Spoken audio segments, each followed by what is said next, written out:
Hey everyone, thanks for joining me in my November garden. Let's see what we still have blooming and growing. Here in our zone 6B, 7A, we've had quite mild temperatures, and the pollinators are still out in full force actually, and so I'm glad I still have some blooms left to provide food for them.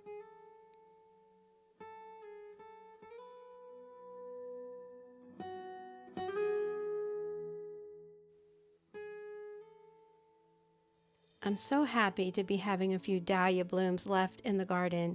That plant is Cornell bronze, and that got eaten completely by a bunny. I thought it was a goner, but it came back for me, so I'm so happy to have a few blooms off of it. The other plant that you see there, the other dahlia, is Melena fleur. There's a little bee. That bloom is too far gone for drying. That's what I'll be doing with the last of these blooms. But I just laid it on the ground and let the bee continue to feed on it.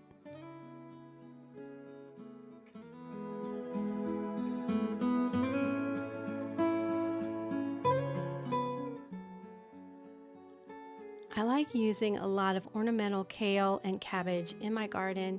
I never can tell which is which. I get mixed up with which one is ornamental kale and ornamental cabbage. Some of mine got eaten with worms on the bottom leaf, so I'm just cleaning that up. And then I love using purple fountain grass as well in my autumn arrangements. It's not a perennial for me. I wish it was. I love it so much. But anyway, I enjoy having it in my autumn gardens. And you can see there, my irises are reblooming for me this autumn. They bloomed in the spring, like they're supposed to, and then I cut them back around the 1st of August to about 6 inches and cut them in a fan shape like you're supposed to do. And they started putting on foliage, and then they started putting on buds, and then they started blooming. They did that for me last autumn, so I wasn't sure if it was just a one-off or if they were going to do it again. But I'm also cutting off some of my panicles off of my firelight tidbit there because it has been so dry here in my zone 6B, 7A. We've had drought and all of my blooms turned brown really quickly, too soon. But I am so tickled to be having another flush of blooms on these iris.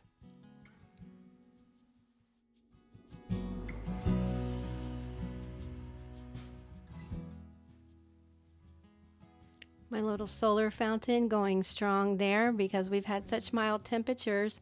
I've been able to leave my solar fountains out. Another thing I love having in the garden is Purple Majesty millet. Now this is already spent and done, but it still has that fall look, that just cozy fall look and harvest look. And you can see here that I am deadheading one of my mums.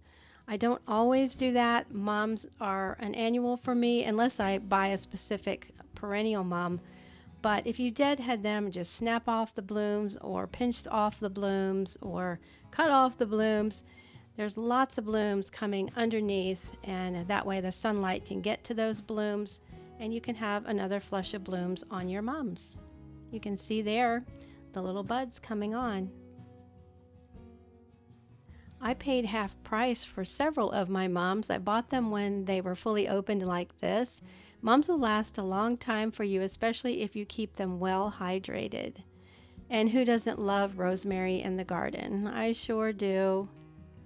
I heard someone say recently that pollinators are not attracted to pansies and violas. Well, there we go. There's a cute little bee enjoying that viola. And this mum is going to be blooming again. I deadheaded it. Also this ornamental pepper, I did the same thing. So I'm excited to see some cute little peppers. This is a first-year plant of Parvula gum eucalyptus. I have a much bigger plant in another place in the garden, and ornamental kale or cabbage, whichever. I can never resist buying pansies. I try not to spend a lot of money this time of year on plants, but oh, I can never resist pansies. The colors just get me every time. And sometimes they will perennialize for me and come back in the spring. Sometimes they do, sometimes they don't here in my zone 6B/7A.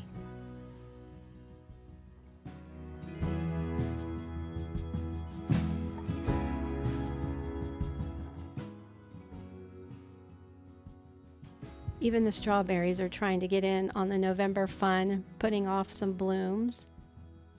I love the deep, dark color of this ornamental kale. And this is lantana. It's an annual here for me. I grow it for the pollinators. It's very hardy. It's very drought tolerant, heat tolerant. It's a really good annual to have in your garden. The barrel that we put together in another video with this lovely, lovely kale is doing well. Lisianthus just trying to hang on there. The blooms are really tattered looking, but here's another lovely kale. Another shot of the same kale. And the Gara decided to put on some more blooms for me. Sometimes it will be a perennial for me, sometimes it will just be an annual. This is Hypericum, aka St. John's wort. I've had it for several years. The pollinators love it. I'm never sure whether it's a perennial or a shrub because it grows up from the ground. I always am thinking it's a perennial, but it may be in fact a shrub. I'm not sure which. I was really surprised that this alyssum started blooming for me, and this little container, the purple fountain grass, looking a little worse for the wear. Even the celosia is saying, I'm going to put on some more blooms for you. I'm getting ready to pull all the rest of that out because I'm going to be planting my spring bulbs in here very soon. More celosia. And this is tall ageratum. I am using that for drying. Still a few little blooms left. And this is Gomphrena. I will be harvesting some more of this to dry. And then we have some forget-me-nots just popping up everywhere. I'm just constantly sowing forget-me-not seeds from the plant. And this is French lavender, also known as Goodwin Creek, one of my favorite lavenders. And I am crazy about growing salvias. I grow several different varieties of salvias. They are so hardy in the garden, and the pollinators love them. I also wanted to show you the autumn colors of this sweet spire. This is Itea, or sweet spire, and they get a beautiful white bloom in the spring, but the fall colors on them are just so lovely. And more salvia in my November garden.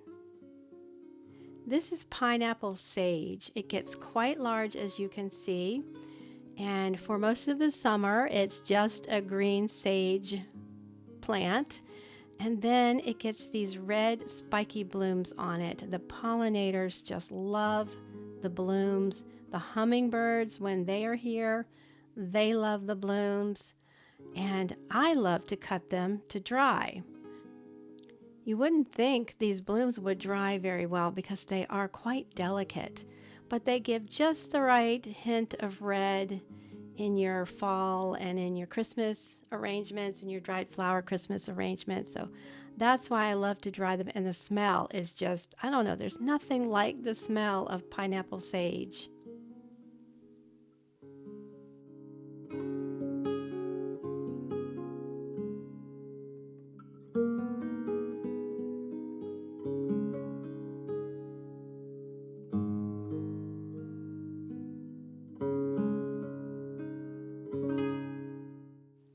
I like to dry them and use them in bunches like that instead of single stems because they give you a more full look that way. So whatever you're using them for in your dried arrangement, then you have a little bunch of them here and there.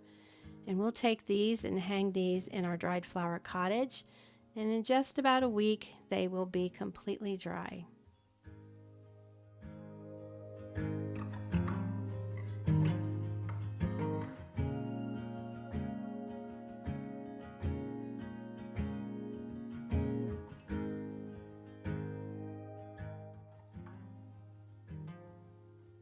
And of course, who doesn't love the antique look of the macrophylla hydrangea blooms?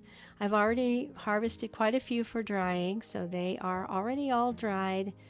More salvia. Full disclosure, I have not watered any of my salvia for about 30 days. This is osteospermum, and I'm trying to really embrace just blooms here and there in my November garden. You can see here a few blooms on the Calibrachoa. But instead of worrying or fretting, oh, everything is dying back and I'm not going to be having blooms anymore, I'm just really savoring the last of the blooms. So if a plant is just still throwing out 1 or 2 blooms, it's staying in my garden for just a little while longer.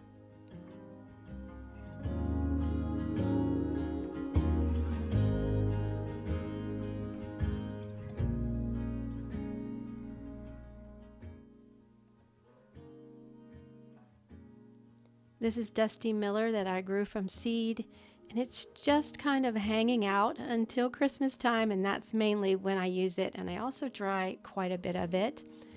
This is Mahogany Splendor Hibiscus. I usually grow a lot more than I did this year, but I have a little bit left. Let's check in on the broccoli. This is my 3rd round of broccoli for this year, and I'm not sure that I'm going to actually be getting broccoli out of it, but we'll see.